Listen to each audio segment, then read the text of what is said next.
नमस्कार, मैं मोहम्मद आसिफ और आप देख रहे हैं एसपीएन 9 न्यूज़।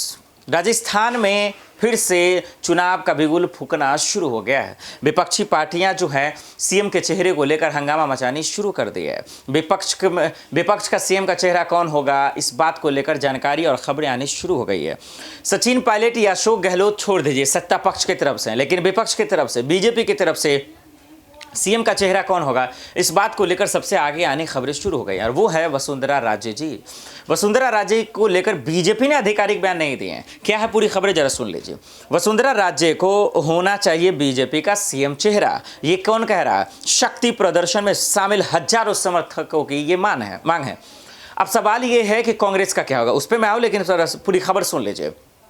राजस्थान की पूर्व सीएम वसुंधरा राजे ने जन्मदिवस से पहले ही 4 मार्च को शक्ति प्रदर्शन किया।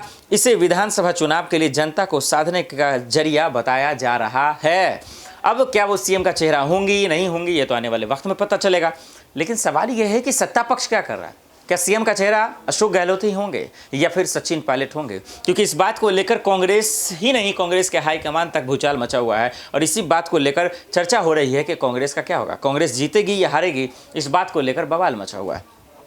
वहीं आपको बता सकें तो देखिए, अगर वसुंधरा राजे होती हैं तो फिर एक अलग ही दिलचस्प कहानी होंगी। लेकिन सचिन पायलट क्या बीजेपी में रहेंगे, माफ़ कीजिए कांग्रेस में रहेंगे या बीजेपी में चले जाएंगे, क्योंकि उनकी नाराजगियों की खबरें सामने आ रही हैं। ये सब खबरें परेशान करने वाली है। लेकिन अगर वसुंधरा राजे सीएम का चेहरा रहती हैं तो फिर कांग्रेस वर्सेस बीजेपी की लड़ाई दिलचस्प हो जाएगी और आम आदमी पार्टी कितना बड़ा खेला करेगा, ये भी एक बड़ी बात हो जाएगी। आपको क्या लगता है दर्शकों, क्या वसुंधरा राजे के ही सीएम चेहरा होना चाहिए बीजेपी की तरफ से, और कांग्रेस की तरफ से कौन, अशोक गहलोत या फिर सचिन पायलट? हमें कमेंट कर जरूर बताइएगा। साथ ही साथ ये भी बताइएगा आपकी बार राजस्थान में किसकी सरकार।